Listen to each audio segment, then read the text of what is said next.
Hello students, this is educator Vashri Singh. Hope you all are doing well. So students, in today's lecture we will study about basics of chemistry for class 9th and for class 10th as well. So you're watching me on Integrity. Please like, share and subscribe our channel. And from our Integrity family, wishing you a very special and auspicious Navratri. So students, इस नवरात्रि पर दो शब्द बेटियों के लिए। हे नारी, अम्बा भी तू, जगदम्बा भी तू, जननी भी तू, सृष्टि भी तू, आरंभ भी तू, अंत भी तू, जल में भी तू, थल में भी तू, धरती में तू, आसमान में तू, इस विश्व का ब्रह्मांड है तू, तुझसे ही तो विश्व है, पुरुष को जन्म देने वाली भी तू, भक्ति भी तू, शिव की शक्ति भी तू, दुर्गा है तू, महाकाली है तू, हे नारी सर्वशक्तिशाली है तू. So this was a small Navratri quote written by mummy. So students, आज का लेक्चर हम लोग स्टार्ट करने वाले हैं. So in this lecture I am going to teach you basics of chemistry for class 9th and for class 10th. So basics of chemistry का मतलब क्या है कि इसमें हम लोग पढ़ेंगे all the basics required for class 9th, specially for class 9th and 10th में जिनको भी प्रॉब्लम्स हो रही हैं क्लास 9 के थोड़े बहुत ऊपर नीचे बेसिक्स में, सो वो ये लेक्चर को प्रेफर कर सकते हैं. Otherwise if you want a similar video for class 10th in detail, you can just comment down in the comment section, we will provide you that video. तो आपकी प्रॉब्लम सारी सॉल्व हो जाएगी. सो आज का लेक्चर हम लोग स्टार्ट करते हैं. सो स्टूडेंट्स, यहाँ पे हम लोग पढ़ने वाले हैं बेसिकली 9th का मैं बता रही हूँ, matter and is matter around us pure. जो दो चैप्टर्स हैं आपके, मैटर में surrounding and is matter around us pure. So दो चैप्टर्स जो हैं इनमें बहुत ज़्यादा बच्चों को प्रॉब्लम होती है. एटम्स वगैरह भी जो है आगे further chapter 3 and 4, third and fourth chapter, उसमें भी प्रॉब्लम आती है. तो उसके भी कुछ टॉपिक्स हम यहाँ पे कवर करेंगे. बट बेसिकली फर्स्ट और सेकंड चैप्टर के काफ़ी ज़्यादा टॉपिक्स हम लोग यहाँ पे कवर करने वाले हैं, बिकॉज ये नींव है and class 9th is a brick. जब आप ब्रिक मतलब नींव आपकी अच्छी रहेगी तो घर आपका बहुत अच्छा रहेगा. यस, सो वही हमको मजबूत करना है. सो आज हम लोग क्लास स्टार्ट करते हैं. बट पहले मैं बताऊंगी कि मैटर में दोनों चैप्टर में क्लासिफिकेशन किस बेसिस पे होता है. सो इस लेक्चर को देखिए, it's going to be of 30 to 45 minutes और 50 मिनट्स बेसिकली. सो एकदम सारे डाउट्स क्लियर हो जाएंगे. So we are going to start the lecture of this class.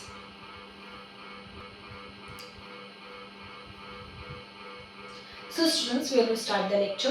So basically chemistry अगर मैं बताऊं तो दो चीज़ों में डिवाइडेड है, फिजिकल प्रॉपर्टीज के बेसिस पे एंड केमिकल प्रॉपर्टीज के बेसिस पे on the regarding chapters of class 9 chemistry. तो फिजिकल प्रॉपर्टीज का मतलब है फिजिकल चेंजेस की बात कर रहे हैं. केमिकल प्रॉपर्टीज का मतलब है क्या कि हम लोग किसकी बात कर रहे हैं बेटा, हमारे केमिकल चेंजेस की बात कर रहे हैं. तो पहले आप ये लिखेंगे कि केमिस्ट्री जो है chemistry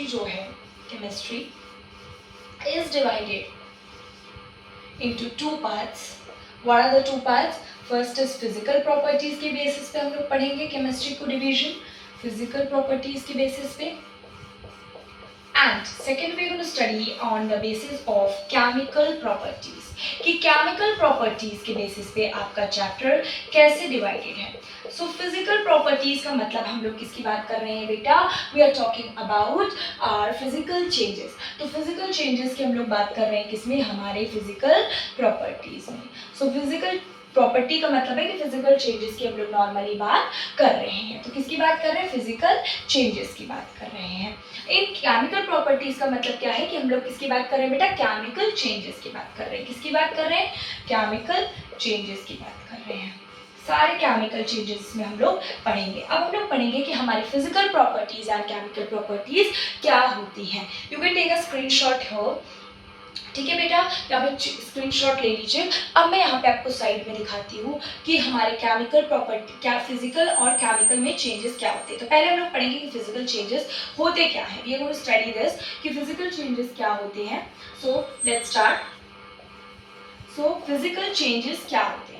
so in physical changes basically हम लोग पढ़ते हैं कि फिजिकल चेंजेस क्या होते हैं बेटा, इम्परमानेंट चेंजेस होते हैं. मतलब ये परमानेंट चेंजेस नहीं होते हैं. मतलब आपने एक बार जो काम कर दिया उसको वापस आप दूसरी चीज में कन्वर्ट कर सकते हो. तो राइट डाउन कि क्या होती है बेटे, इम्परमानेंट चेंजेस होती है. क्या होती है, इम्परमानेंट चेंजेस होती हैं. So these are what, impermanent changes. Second आप लोग इसमें पढ़ेंगे कि जो हमारे फिजिकल चेंजेस, मैं एक बार लिखवा दूँ points and then I am going to clear it out very beautifully.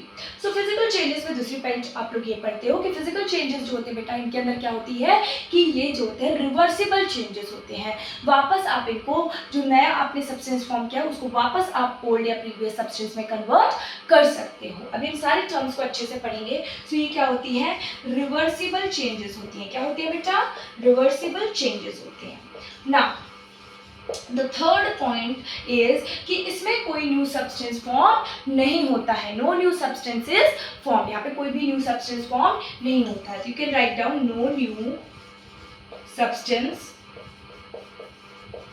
Is formed. कोई न्यू सब्सटेंस फॉर्म नहीं है यहाँ पे। सो यहाँ पे हमने 3 पॉइंट्स पढ़ी। इम्परमानेंट, नाउ टेल मी कि ये जो मार्कर अभी मेरे हाथ में है जिससे मैं लिख रही हूँ, can I erase this after writing this? Yes, मैंने सपोज ये लिखा है तो क्या मैं इसको इरेज कर सकती हूँ? Yes, it's been erase. मतलब हम कह सकते हैं कि ये मार्कर जो है ये इम्परमानेंट है, मतलब हम लोग इसको इरेज कर पा रहे हैं ना। जो मैंने लिखा उसको मैंने इरेज कर दिया। सपोज मेरे पास परमानेंट कैमलिन का मार्कर होता, उससे जिससे आप लोग कॉपी में नाम लिखते हो। यस, जब नया नया सेशन स्टार्ट होता है तो नाम लिखना चालू करते हो। जब आप लिखते हो बेटा नाम, तो क्या होता है कि आप एक बार लिख देते हो तो क्या उसको रेजर से you can erase it? No.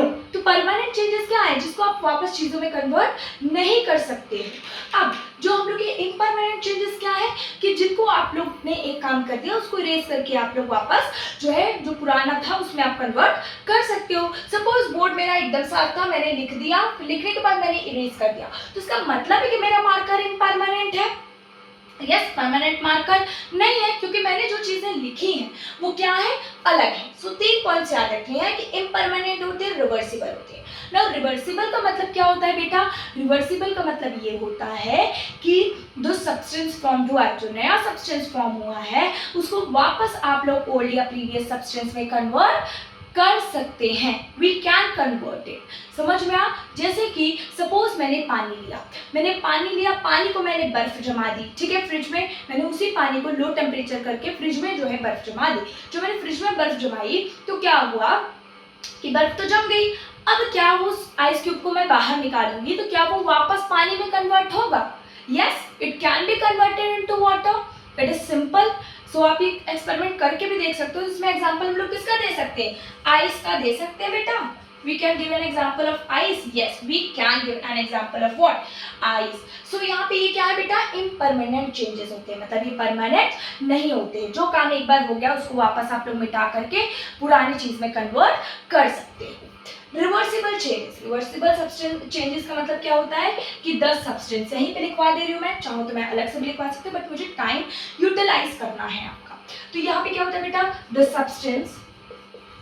Substance that the new substance, बेटा यहाँ पे लिखना है the new substance formed can be converted back into old or previous substance. Yes, जो पुराना सब्सटेंस उसमें कन्वर्ट कर सकते हैं। जैसे आइस, हमने बर्फ जमा दी, क्या मैंने पानी से बर्फ जमाई बेटा, क्या मैं बर्फ को वापस पानी में कन्वर्ट कर सकती हूँ? You will say yes. तो वो क्या है, रिवर्सिबल चेंज है, कोई न्यू सब्सटेंस फॉर्म नहीं होता। अगर आप सपोज पानी से बर्फ जमाओगे तो पानी जब पिघलेगा तो मतलब जब आपकी बर्फ पिघलेगी तो पानी ही मिलेगा ना, कोई नया सब्सटेंस नहीं मिलेगा। Is this all the 3 points clear? Physical properties के ये 3 पॉइंट्स आपको याद होने चाहिए। Now we going to learn the chemical properties. So now students, we will learn about chemical properties, means second one. We will study about what? Chemical properties. Give me a minute. So now students, we are going to learn about what? We are going to learn about chemical properties. So what are chemical changes? We are going to learn. So chemical properties में क्या आता है? Chemical changes आते हैं. So we are going to learn about chemical changes. So chemical changes क्या होते हैं? पहली बात तो हमने पढ़ा था फिजिकल चेंजेस क्या थे, इम्परमानेंट थे। तो केमिकल चेंजेस क्या है, परमानेंट चेंजेस है, जो एक बार चीजें हो जाएंगी उसको वापस आप कन्वर्ट नहीं कर सकते हो। तो ये क्या है, ये this is your permanent the board is wet, permanent changes होते हैं। क्या होते हैं बेटा? परमानेंट चेंजेस होते हैं। Okay, now second point is that यहाँ पे तो ये परमानेंट चेंजेस होते हैं। Second point is that these are irreversible changes, means जो चीज एक बार हो गई उसको वापस, जो नया सब्सटेंस फॉर्म हुआ उसको वापस आप ओल्ड या प्रीवियस सब्सटेंस में कन्वर्ट नहीं कर सकते। उसको हम लोग क्या बोलते हैं? इरिवर्सिबल चेंजेस बोलते हैं। सो केमिकल चेंजेस क्या होते हैं? इरिवर्सिबल चेंजेस होते हैं। इरिवर्सिबल चेंजेस होते हैं। क्या होते हैं बेटा? इरिवर्सिबल चेंजेस होते हैं। अभी मैं लिखवाती हूँ ये क्या होते हैं। थर्ड पॉइंट क्या है बेटा कि इसमें न्यू सब्सटेंस क्या होंगे? फॉर्म होंगे। ऑब्वियस सी बात है, नया सब्सटेंस फॉर्म होगा। क्या होंगे? New substance are form. यहाँ पे नया सब्सटेंस क्या होता है बेटा? फॉर्म होता है। अब यहाँ पे इरिवर्सिबल चेंजेस का मतलब क्या है कि the substance, the new substance formed cannot, मतलब हम लोग इसको कन्वर्ट नहीं कर सकते। cannot be converted back, मतलब वापस उसको कन्वर्ट नहीं कर सकते। converted back into old or previous substance, old or previous substance. This is it. Yes, सो यहाँ पे क्या है कि जो न्यू सब्सटेंस फॉर्म हुआ उसको हम लोग कन्वर्ट बैक नहीं कर सकते। किसमें? ओल्ड या प्रीवियस सब्सटेंस के अंदर। मतलब सपोज इसका एग्जांपल अगर मैं देना चाहूँ तो आप लोग ले सकते हो burning of paper. Basic examples मैं लिखवा रही हूँ अभी क्योंकि बेसिक्स है। ठीक है, बर्निंग ऑफ पेपर। जब मैं सपोज बेटा पेपर जलाऊंगी, जब मैं पेपर को बर्न आउट करूंगी तो क्या होगा? जब पेपर आप जलाओगे तो पेपर किस में कन्वर्ट हो जाएगा? ऐश में कन्वर्ट हो जाएगा। यस, पेपर क्या था? थिन शीट थी, उसको आपने कन्वर्ट किया तो ऐश में कन्वर्ट हो गया। यस, राख जिसको बोलते हो उसमें कन्वर्ट हो गया। तो क्या आप उस राख को वापस पेपर में कन्वर्ट कर सकते हो? No, we can't convert it. So आप कह सकते हो ना कि ये इरिवर्सिबल चेंज है एंड नया सब्सटेंस फॉर्म हो रहा है ना, पेपर से आपका ऐश बन रहा है ना, ऐश बन रहा है बेटा, तो वो क्या है? केमिकल चेंजेस है। क्या है बेटा? केमिकल चेंजेस है। अब मैं आपसे पूछूं एक क्वेश्चन जो कि बहुत कॉमन है, जो कि आपकी क्लास 8th में कंबस्शन एंड फ्लेम चैप्टर में ही गिवन रहा होगा या फिजिकल एंड केमिकल चेंजेस में भी गिवन रहता है। सो इस तरीके से आपके पास क्या है बेटा? कैंडल है। तो burning of candle and wax क्या है? So burning of candle is what? Burning of candle, ये कैंडल में प्रॉब्लम होती है कि बर्निंग ऑफ कैंडल क्या है एंड वैक्स क्या है ना, मेल्टिंग ऑफ वैक्स क्या है। तो ये दो क्वेश्चंस आपसे बहुत पूछते हैं। तो burning of candle, suppose burn हो रहा है, जो भी चीज बर्न हो रही है वो किसके अंदर आती है बेटा? केमिकल चेंजेस के अंदर आती है। तो burning of candle, burning of candle आपका क्या है? किसका एग्जाम्पल है? केमिकल चेंज का एग्जाम्पल है। किसका एग्जाम्पल है? केमिकल चेंज का एग्जाम्पल है। किसका एग्जाम्पल है बेटा? केमिकल चेंज का एग्जाम्पल है। अब यहाँ पे मेल्टिंग ऑफ वैक्स, जो वैक्स पिघलती है, melting of wax of candle, ये इसको क्या बोलोगे आप लोग? इसको बोलेंगे हम लोग क्या? अच्छा, एक बार मोमबत्ती जल गई, क्या मोमबत्ती को नए में कन्वर्ट कर सकते हो सेम साइज में? No, we can't. But suppose हमारे पास ये जो पिघलता है, मोम जो होता है मोमबत्ती का, वो जो पिघल जाता है वैक्स, तो क्या होता है कि इकट्ठा हो जाता है एक जगह पे, तो बाद में क्या उसको आप पिघला करके कैंडल बना सकते हो? Yes, we can make candle. So हम कह सकते हैं कि मेल्टिंग ऑफ वैक्स क्या है बेटा? आपका फिजिकल चेंज है।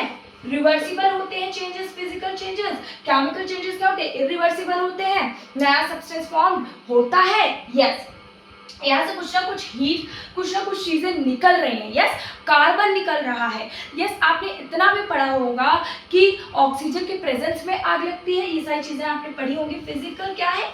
चेंजेस है। Is it clear? Is it clear to everyone? यहाँ पे जो भी लिखा है please copy it down. Now we are going to do कि मैटर फिजिकल प्रॉपर्टीज के बेसिस पे एंड केमिकल प्रॉपर्टीज के बेसिस पे कैसे डिवाइडेड है, ये सारी चीजें हम लोग क्या करने वाले हैं? फर्दर पढ़ने वाले हैं। सो स्टूडेंट्स, अब हम देखेंगे कि मैटर फिजिकल प्रॉपर्टीज़ के बेसिस पे फ्लो चार्ट कैसे बनाता है एंड केमिकल प्रॉपर्टीज़ के बेसिस पे कैसे फ्लो चार्ट बनाता है। फिजिकल प्रॉपर्टीज़ क्या होती है, फिजिकल चेंजेस क्या होती है, ये सारी चीज़ें हमने पढ़ ली अच्छे से। अब हम लोग उसके बेसिस पे मैटर कैसे डिवाइडेड होता है ये हम देखेंगे। तो बेटा मैटर लिखिए। मैटर को पहले एक तरफ किसके बेटा फिजिकल प्रॉपर्टीज के बेसिस पे। पहले हम देखेंगे कि फिजिकल प्रॉपर्टीज के बेसिस पे मैटर को हम लोग डिवाइड करते हैं, स्टेट्स ऑफ मैटर हम लोग करते हैं। बेसिकली स्टेट्स ऑफ मैटर पढ़ते हो ना फर्स्ट चैप्टर में, तो फर्स्ट चैप्टर आपका जो मैटर का है, पहले मैटर होता क्या है ये देख लेते हैं। Just give me a minute, just adding.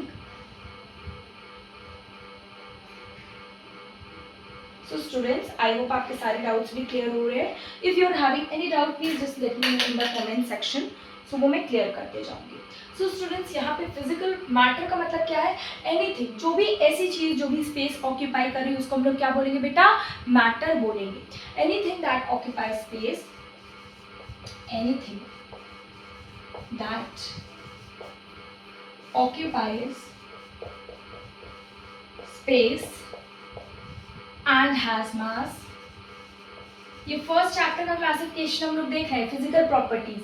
Matter in and surrounding वाला जो चैप्टर आपके फर्स्ट चैप्टर, वो डिवाइडेड है फिजिकल प्रॉपर्टीज के बेसिस पे।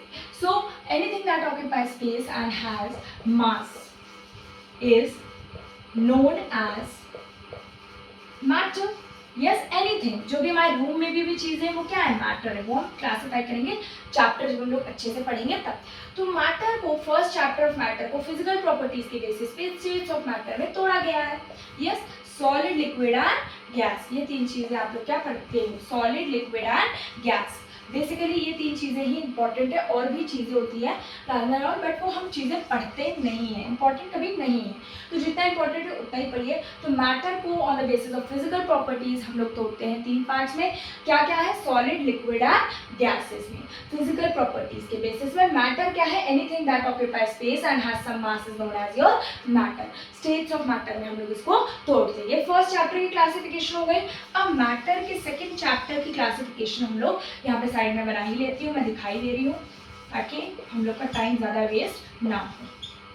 सो मैटर को on the basis of chemical properties, is matter around the pure वाला जो चैप्टर है, उस चैप्टर में मैटर को केमिकल प्रॉपर्टीज के बेसिस पे दो पार्ट्स में तोड़ा गया है, pure and impure. Number of elements, compounds, वो सारी चीजें उसी में ही आती हैं आपकी। सो केमिकल प्रॉपर्टीज के बेसिस पे, केमिकल प्रॉपर्टीज के बेसिस पे बेटा आपके मैटर के सेकेंड चैप्टर को तोड़ा गया है। सो इसमें हम लोग क्या पढ़ते हैं कि मैटर को केमिकल प्रॉपर्टीज के बेसिस पे हम लोग इसमें number of elements and compounds में तोड़ते हैं, मतलब एलिमेंट एटम के कंपाउंड्स में हम लोग इसको तोड़ते हैं। तो यहाँ पे मैटर को आपको दो पार्ट्स में डिवाइड किया जाता है, क्या बेटा, प्योर सब्सटेंस एंड बेटा क्या, इम्प्योर सब्सटेंस। इम्प्योर सब्सटेंस, ठीक है, impure substance. Is it clear to everyone? So ये है। सो प्योर सब्सटेंस में दो चीजें आप लोग पढ़ोगे, अभी मैं बताती हूँ। एलिमेंट के बारे में पढ़ेंगे एंड किसके बारे में पढ़ने वाले बेटा, कंपाउंड के बारे में पढ़ने वाले हैं, कंपाउंड के बारे में पढ़ने वाले हैं। एंड एलिमेंट को अगेन फर्दर तीन चीजों में क्लासिफाई किया गया है जो आप पढ़ोगे डिटेल में। मेटल्स, जो आपकी क्लास 10th में है बेटा, metals, non metals and what, metalloids. What, metalloids, metalloids, ठीक है, मेटलॉइड्स।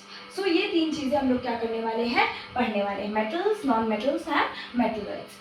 प्योर सब्सटेंस में कंपाउंड का फर्दर कोई क्लासिफिकेशन नहीं होता। ये चीजें मैं बताऊंगी कि क्लासिफिकेशन, डिवीजन, सारी चीजें क्या है, वो सब हम आगे देखेंगे। इम्प्योर सब्सटेंस जो होता है बेटा, उसको बेसिकली आप लोग सिर्फ एक चीज में तोड़ते हो, वो क्या है, मिक्सचर्स है, मिक्सचर्स है, ठीक है, मिक्सचर्स। तो मिक्सचर्स जो होते हैं बेटा, इनको फर्दर हम लोग दो पार्ट्स में ब्रेक करते हैं। किसमें बेटा, मिक्सचर्स का फर्दर क्लासिफिकेशन क्या है, होमोजेनियस एंड हेट्रोजेनियस मिक्सचर्स। क्या है बेटा, homogeneous mixtures and heterogeneous mixtures।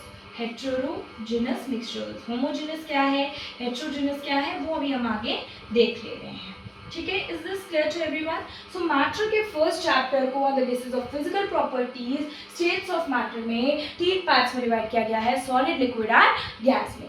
Second chapter matter का जो है is matter around us pure, chemical properties की बेसिस पे 2 पार्ट्स में ब्रेक किया गया है, pure substance and impure substance. Pure substance को फर्दर 2 पार्ट्स में क्लासिफाई किया गया है, elements and compounds. Pure substance के क्लासिफिकेशन में एलिमेंट जो है उसका फर्दर क्लासिफिकेशन क्या है, 3 पार्ट्स में ब्रेक डाउन है, metals, non metals and metalloids. Compound जो है आगे उसका फर्दर कोई क्लासिफिकेशन नहीं है।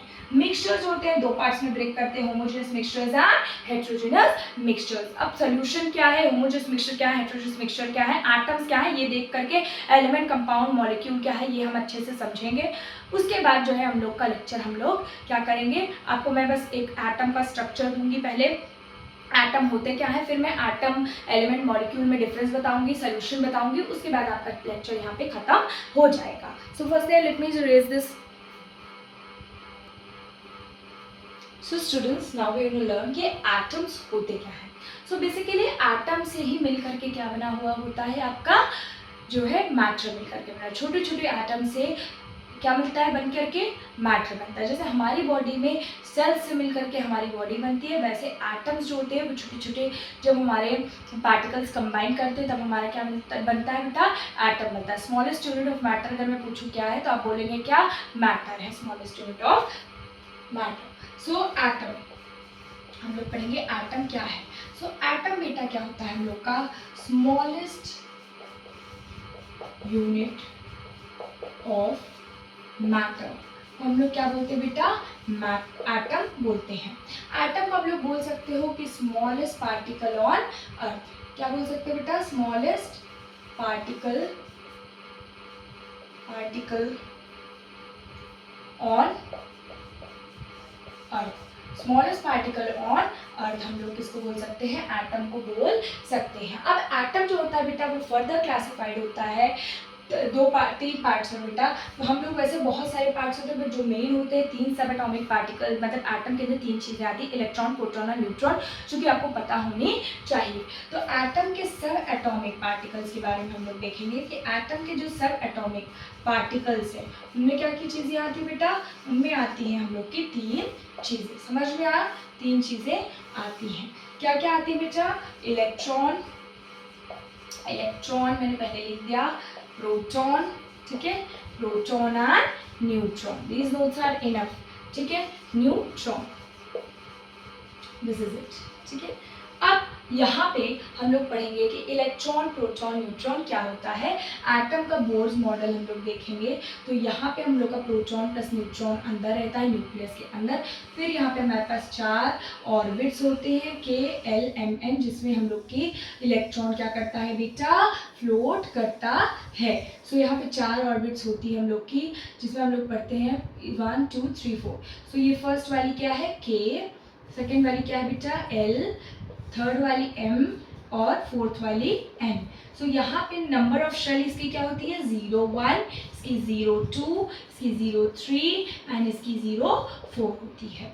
सो यहाँ पे प्रोटॉन प्लस न्यूट्रॉन हमारा न्यूक्लियस के अंदर रहता है, जिसको आप लोग बाहर नहीं निकाल सकते। और प्रोटॉन प्लस न्यूट्रॉन को हम लोग न्यूक्लियॉन भी बोल देते हैं और न्यूक्लियस के अंदर होता है। प्रोटॉन जो होता है बेटा ये क्या होता है, पॉजिटिवली चार्ज होता है, पॉजिटिवली चार्ज होता है, पॉजिटिवली चार्ज होता है। इलेक्ट्रॉन क्या होता है बेटा, नेगेटिवली चार्ज होते हैं इलेक्ट्रॉन्स हम लोग के। एंड जो हम लोग का न्यूट्रॉन होता है ये न्यूट्रल होता है, समझ में आया, न्यूट्रल होता है मीन्स 0 चार्ज होता है। इसके अंदर क्या होता है बेटा, 0 चार्ज होता है, मतलब ना ही ये पॉजिटिव होगा और ना ही ये क्या होगा, नेगेटिव होगा। इन दोनों के बीच में लाई करने वाला क्या होता है, न्यूट्रॉन होता है, समझ में आया। तो अब हम लोग देखेंगे, ये हम लोग का मॉडल है, यहाँ पे हम लोग के इलेक्ट्रॉन्स क्या करते हैं, रिवॉल्व करते हैं। इसको हम लोग क्या बोलते हैं, ऑर्बिट्स बोल दो या बेटा ऑर्बिट्स बोल दो या ऑर्बिटल्स बोल दो, या फिर हम लोग इसको बोल सकते हैं क्या, शेल्स बोल सकते हैं। सो इनमें हमारा इलेक्ट्रॉन क्या करता है, रिवॉल्व करता है। और यहाँ पे हमारा क्या है, प्रोटॉन प्लस न्यूट्रॉन है। तो अगर सपोज मैं आपसे क्वेश्चन पूछती हूँ कि हमारी कोई बॉडी है, उसके पास पॉजिटिव चार्ज है, यहाँ पे हमारे प्रोटॉन के पास क्या है, पॉजिटिव चार्ज, ये हम लोग का क्या, पहले ये देखिए प्रोटॉन न्यूट्रॉन किसके अंदर है, न्यूक्लियस के अंदर है। और दोनों को मिला करके हम लोग क्या बोलते हैं, यहाँ पे लिख लीजिएगा, एडिशनल है कि प्रोटॉन प्लस न्यूट्रॉन वो हम लोग क्या बोलते हैं बेटा, न्यूक्लियॉन बोल देते हैं, न्यूक्लियॉन, ठीक है, न्यूक्लियॉन हम लोग बोल देते हैं। अब यहाँ पे सपोज कोई बॉडी है मेरे पास, एक के पास पॉजिटिव चार्ज है, जीरो चार्ज है, तो आप क्या बोलेंगे कि ये बॉडी पॉजिटिवली चार्ज है, जीरो चार्ज है, क्या बोलेंगे आप लोग कि नेगेटिव। तो आप यही बोलेंगे ना कि अगर पॉजिटिव होता है, जीरो होता है, तो हम लोग उस बॉडी को क्या बोलेंगे, पॉजिटिव चार्ज बोलेंगे। तो हम ये कह सकते हैं ना कि हमारा प्रोटॉन पॉजिटिव चार्ज है, न्यूट्रॉन जीरो चार्ज है, तो हम कह सकते हैं कि इन दोनों को मिला करके हम लगभग ये कह सकते हैं कि हमारा जो न्यूक्लियस है वो क्या है, पॉजिटिवली चार्ज होगा, पॉजिटिवली चार्ज हो। समझ में आया, पॉजिटिवली चार्ज है, मतलब न्यूक्लियस क्या होता है बेटा, पॉजिटिवली चार्ज। और जो इलेक्ट्रॉन यहाँ पे रिवॉल्व कर रहा है, ये नेगेटिव चार्ज कैसे हम लोग पता करेंगे, नेगेटिव चार्ज होता है। सपोज मेरे पास दो बॉडी है, प्लस प्लस प्लस प्लस, दो फील्ड्स मैंने सेट की, ऊपर प्लस नीचे माइनस, बीच में मैंने एक इलेक्ट्रिक फील्ड में इलेक्ट्रिसिटी पास कर दी। तो सपोज हमको ये पता है कि इलेक्ट्रॉन नेगेटिव चार्ज है, सपोज मैंने इलेक्ट्रॉन को इसके अंदर प्लेस किया, तो हम लोग को ये पता है कि पॉजिटिव पॉजिटिव क्या करते हैं, रिपल करते हैं, लेकिन नेगेटिव पॉजिटिव क्या करते हैं, अट्रैक्ट करते हैं। मतलब जो सिमिलर चार्जेस होते हैं वो क्या करते हैं, रिपल्शन शो करते हैं, दूर भागते हैं, लेकिन जो हम लोग के अपोजिट चार्जेस होते हैं वो क्या करते हैं, अट्रैक्शन शो करते हैं। मतलब पॉजिटिव अगर हमने इलेक्ट्रॉन को यहाँ प्लेस किया, तो अगर हमारा इलेक्ट्रॉन नेगेटिव चार्ज होगा तो वो पॉजिटिव की तरफ भागेगा, क्यों, क्योंकि अपोजिट चार्जेस क्या करते हैं, अट्रैक्ट करते हैं। तो इससे आपको ये पता चल जाएगा ना कि इलेक्ट्रॉन क्या है, क्या है, इलेक्ट्रॉन नेगेटिवली चार्ज, तभी वो क्या कर रहा है, पॉजिटिव के पास जा रहा है। सपोज अब मैं यहाँ पे न्यूट्रॉन प्लेस करूँ, न्यूट्रॉन बीच में ही रह जाएगा। अब सपोज यहाँ पे मैं प्रोटॉन प्लेस करूँ, जब मैं प्रोटॉन प्लेस करूंगी तो प्रोटॉन अगर पॉजिटिवली चार्ज है तो नेगेटिव की तरफ भागेगा। यस, तो हम ये बता सकते हैं प्रोटॉन, इलेक्ट्रॉन, न्यूट्रॉन कैसे जो है पॉजिटिव नेगेटिव चार्ज होते हैं। अब यहाँ पे बेटा, यहाँ पे जो हमारा ये है हम लोग की पूरी शेल्स हैं, ठीक है, यहाँ पे क्या है कि इलेक्ट्रॉन जो होता है वो रिवॉल्व करता है ऑर्बिट में। आप यहाँ पे लिखेंगे कि जो हमारा इलेक्ट्रॉन होता है, इसको मुझे रेस करने दीजिए, इलेक्ट्रॉन क्या नेगेटिवली चार्ज होता है और ये कहाँ मिलता है, ये रिवॉल्व करता है, किसमें, रिवॉल्व्स इन ऑर्बिट, ऑर्बिट के अंदर बेटा, ऑर्बिटल के अंदर, ऑर्बिटल के अंदर या फिर शेल्स के अंदर क्या करता है, ये घूमता रहता है। अब प्रोटॉन कहाँ पे मिलता है बेटा, इनसाइड द न्यूक्लियस। ये कहाँ पे मिलता है बेटा, इनसाइड द न्यूक्लियस, न्यूक्लियस के अंदर मिलता है। अब यहाँ पे जो न्यूट्रॉन होता है ये हम लोग का कहाँ पे मिलता है बेटा, ये भी मिलता है हमको हमारे न्यूक्लियस के अंदर। कहाँ पे मिलता है, लिख सकते हैं आप लोग, प्रेजेंट इनसाइड न्यूक्लियस। कहाँ पे मिलता है, न्यूक्लियस के अंदर मिलता है।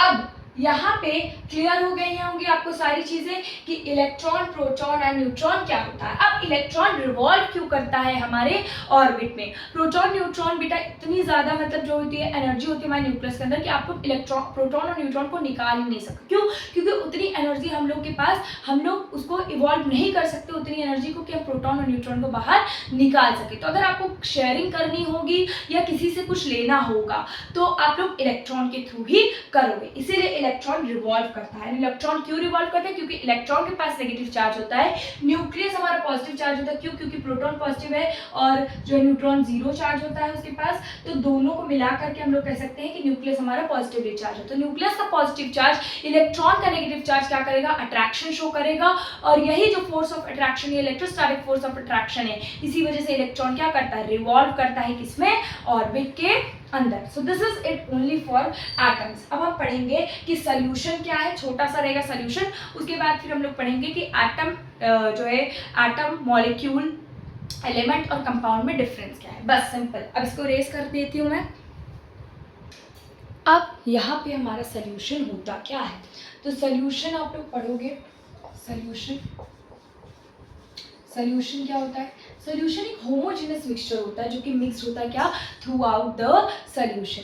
मतलब जैसे मतलब जो एक ऐसा सब्सटेंस जो कि मिक्स हुआ है थ्रू आउट, मतलब जिसके पास क्या है, it is a homogeneous mixture of two और more than two components that is mixed throughout thoroughly. मतलब कि सपोज आपने चीनी और पानी को जब मिक्स किया तो आप चाहे चीनी ऊपर से पियोगे चीनी पानी, चाहे नीचे से पियोगे, सेम टेस्ट आएगा। तो वही जो सेम टेस्ट होता है उसको हम लोग क्या बोलते हैं, हमारा सोल्यूशन बोलते हैं। समझ में आया, जब उसको एकदम अच्छे से हमने मिक्स करके रखा हुआ है। सो सोल्यूशन क्या होता है बेटा, सोल्यूशन इट इज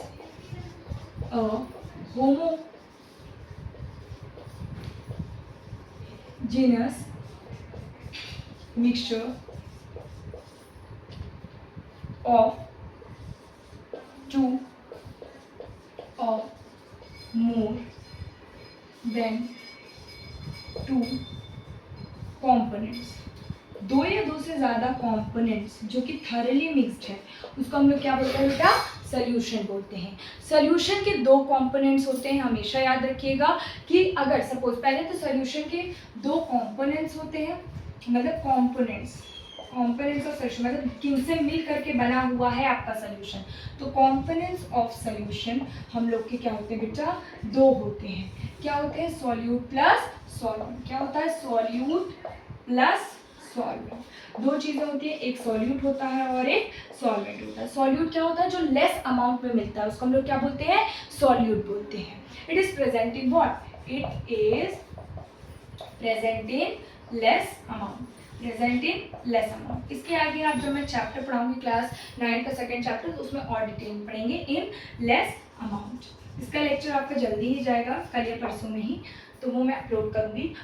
सॉल्वेंट क्या होता है, जो कि it is present in large amount, मतलब सोल्यूशन के अंदर जो ज़्यादा अमाउंट पे मिलेगा वो क्या है, सॉल्वेंट है। सॉल्वेंट ज़्यादातर आपका क्या रहता है बेटा, पानी रहता है, ये याद रखिएगा। मतलब पानी के अंदर हम चीनी मिलाते हैं ना, तो चीनी कम अमाउंट में लेते हैं, तो चीनी क्या है, सॉल्यूट का काम कर रही है, और सॉल्वेंट क्या है हमारा, वाटर है। It is present in large amount.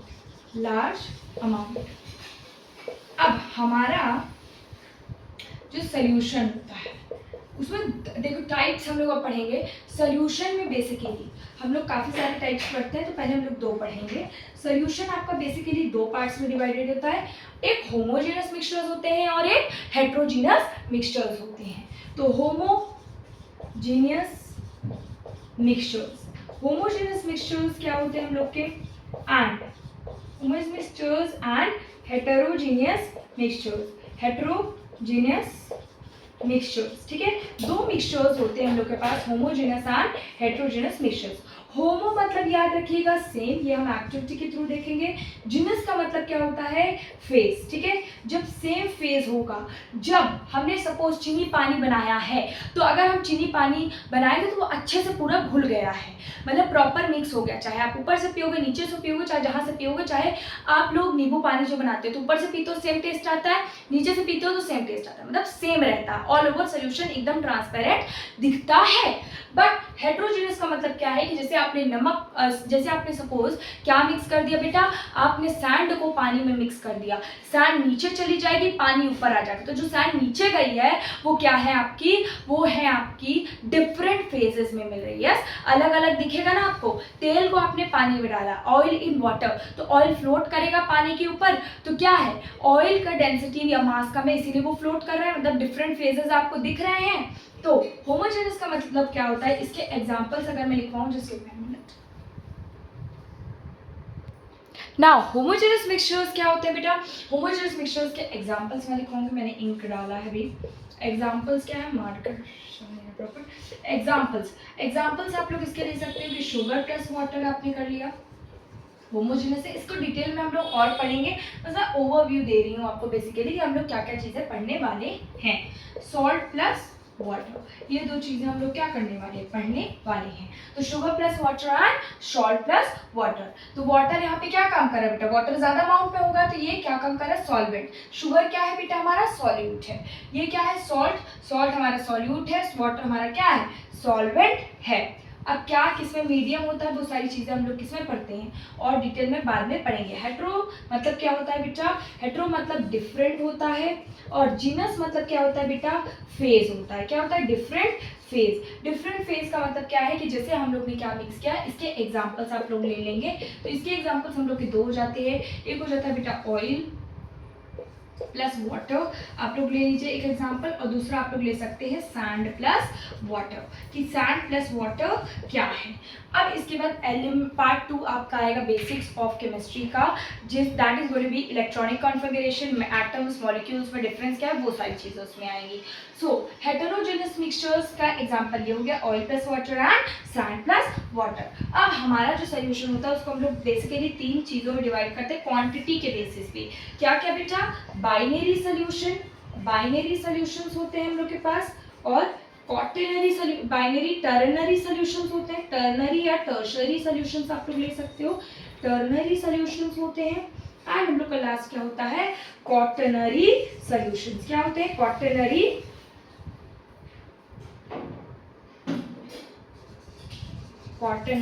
Solutions होते हैं। इज इट क्लियर बेटा? बाइनरी मतलब कि ये इसमें क्या है कि टू मतलब जो होते हैं दो components are present in solution. Two यहाँ पे लिख सकते हैं आप लोग, two components are present in solution. Solution के अंदर जब दो कंपोनेंट्स होते हैं, अभी मैं बताती हूँ। टर्नरी मतलब तीन चीजें, टर्नरी या टर्शरी का मतलब होता है कि तीन कंपोनेंट्स की बात हो रही है। तो यहाँ पे हम लोग बोल सकते हैं कि three components are present in solution के अंदर। अब क्वाटरनरी का मतलब क्या है बेटा कि हमारे पास क्या है, four components are present in solution. Four components, you can write four components are present in solution. Solution के अंदर क्या है बेटा, चार कंपोनेंट्स प्रेजेंट है। अब हमेशा याद रखिएगा सॉल्यूशन के अंदर जो सॉल्यूट होता है इज ऑलवेज वन। चाहे जो भी टाइप का सॉल्यूशन हो, चाहे बाइनरी हो, टर्नरी हो या क्वाटरनरी, सॉल्वेंट हमेशा क्या है, is always one. Solute can be more than one. More than one मतलब कि 1 2 3 4 5 6 7 8 आप जितने ले लो, मोर देन वन होते हैं। मतलब हम कह सकते हैं कि बाइनरी सॉल्यूशन में अगर टू कंपोनेंट्स का बना हुआ होगा तो उसमें क्या होगा बेटा, सॉल्यूशन किस तरीके से बनता है, एक सॉल्यूट होगा इसके अंदर, सॉल्वेंट तो एक ही होता है तो एक सॉल्वेंट होगा। यस तो इसका एग्जाम्पल आप लोग क्या ले सकते हो, इसका एग्जाम्पल हम लोग ले सकते हैं किसका, शुगर प्लस वाटर या सॉल्ट प्लस वाटर हम लोग ले सकते हैं। तो शुगर प्लस वाटर या फिर बेटा सॉल्ट प्लस वाटर, ये दो एग्जांपल्स आप लोग क्या कर सकते हो, कंसीडर कर सकते हो। अब टर्नरी का मतलब क्या है कि टर्नरी मतलब तीन कंपोनेंट्स का क्या है, ये फॉर्म्ड होगा, तीन कंपोनेंट्स का मिलकर के बना होगा। इसके टर्नरी का मतलब होता है कि किसका बना हुआ है, तीन कंपोनेंट्स का मिलकर के बना, मतलब सॉल्वेंट तो हमारा हमेशा एक होगा। तो अगर सपोज एक सॉल्वेंट है और ये तीन कंपोनेंट से मिलकर के बना हुआ हमारा सॉल्यूशन, तो हम कह सकते हैं कि तीन कंपोनेंट तो मतलब क्या होंगे बेटा, टू सॉल्यूट होंगे, दो सॉल्यूट के पार्टिकल्स होंगे और एक सॉल्वेंट होगा, तब जाके क्या बना हुआ है हमारा जो है टर्नरी सॉल्यूशन बना है। इसमें आप लोग एग्जाम्पल क्या ले सकते हो, sugar plus water plus lemon, ठीक है, ये एग्जाम्पल आप लोग ले सकते हो। अब क्वाटरनरी सॉल्यूशन का मतलब है कि फोर कंपोनेंट्स, मतलब जो फोर कंपोनेंट्स का मिलकर के बना हुआ है, तो एक तो हमारे पास सॉल्वेंट होगा बेटा,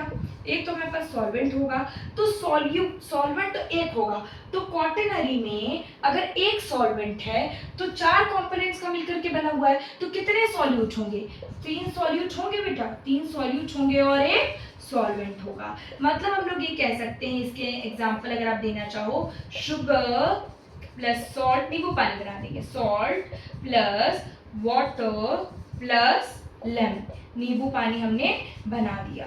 क्या बना दिया हमने, लेमनेट, ठीक है, लेमनेट बना दिया हमने, नींबू पानी बना दिया।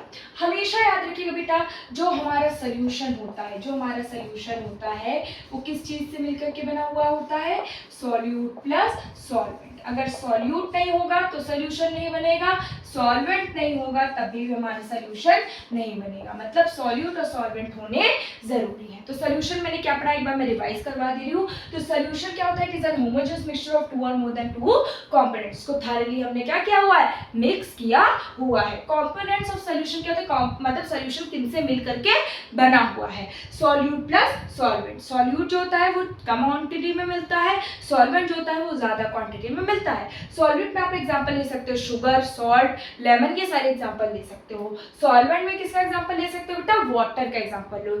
यूनिवर्सल होता है हम लोग का सॉल्वेंट क्या, वाटर। समझ में आया? ये जो होता है सॉल्यूशन के अंदर सॉल्वेंट हमेशा एक होता है, चाहे जिस भी टाइप, चाहे जितने भी कंपोनेंट्स का मिलकर के बने, सॉल्वेंट हमेशा एक होगा, सॉल्यूट हमारा एक से ज्यादा होगा। सॉल्यूशन के अंदर तीन कंपोनेंट्स होते हैं, बाइनरी, टर्नरी या quaternary solutions. Binary solution two components से मिलकर के बने होते हैं, जिसमें हम लोग के क्या होता है बेटा, एक सॉल्यूट होता है और एक सॉल्वेंट होता है। एक सॉल्यूट मतलब क्या, हम लोग का सॉल्यूट शुगर ले लो या सॉल्ट ले लो, सॉल्वेंट में हम लोग दोनों में वाटर लेंगे। टर्नरी सॉल्यूशन, टर्नरी सॉल्यूशन का मतलब है कि सॉल्यूशन जो होता है it is formed of 3 components, और ये 3 कंपोनेंट्स में हमारा एक सॉल्वेंट होगा और 2 सॉल्यूट होंगे, मतलब sugar plus salt plus water आप लोग ले सकते हो, sugar plus lemon plus water ले सकते हो। तो ये एग्जांपल्स आप ले सकते हो। क्वाटरनरी, क्वार्टर मतलब 4, तो क्वाटरनरी सॉल्यूशन में 4 कंपोनेंट्स होते हैं, 4 कंपोनेंट्स है मतलब कि एक सॉल्वेंट होगा और 3 सॉल्यूट होंगे।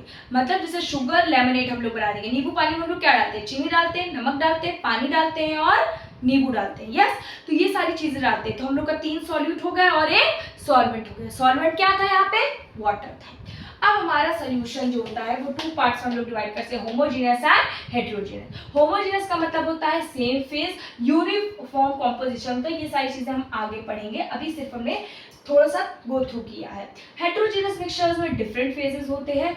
होमो मतलब सेम, मतलब आप चाहे ऊपर से पियोगे नीचे से पियोगे सब जगह से सेम टेस्ट आएगा, जैसे sugar plus water and salt plus water. But heterogeneous mixtures आप घर में कर सकते हो, पानी में आप सैंड मिलाएगा नीचे जाके चला जाएगा, मिक्स नहीं होगा वो, ठीक है। And sand oil plus water, तेल को पानी में डालना है 1 चम्मच, तो तेल क्या करेगा, पानी में फ्लोट करेगा, चाहे आप जितना भी मिक्स करोगे, लेकिन ऑयल पानी में मिक्स नहीं होगा। Is it clear? This is it for today's lecture. And थोड़ा सा बचा हुआ है जो सेकंड पार्ट आएगा, बेसिक्स हम लोग का किसका, केमिस्ट्री का, इन द सेकंड पार्ट। तो सेकंड पार्ट में हमारा इलेक्ट्रॉनिक कॉन्फ़िगरेशन रहेगा, एंड उसके बाद हम लोग पढ़ेंगे कि हमारे एटम्स, एलिमेंट, कंपाउंड में डिफरेंस क्या है, 5 मिनट का वीडियो रहेगा वो। एंड हम लोग का जो है लास्ट जो हम लोग इसमें पढ़ने वाले हैं वो क्या है कि थोड़ा सा होमोजेनियस एंड हेटेरोजेनियस के बारे में और डिटेल में पढ़ेंगे। बट फॉर टुडेज लेक्चर इतनी ड्यूरेशन इनफ है। So thank you students, hope आप लोग लेक्चर पसंद आया होगा। अगर पसंद आया तो please like, share and subscribe to our channel integrity. Signing off, bye bye.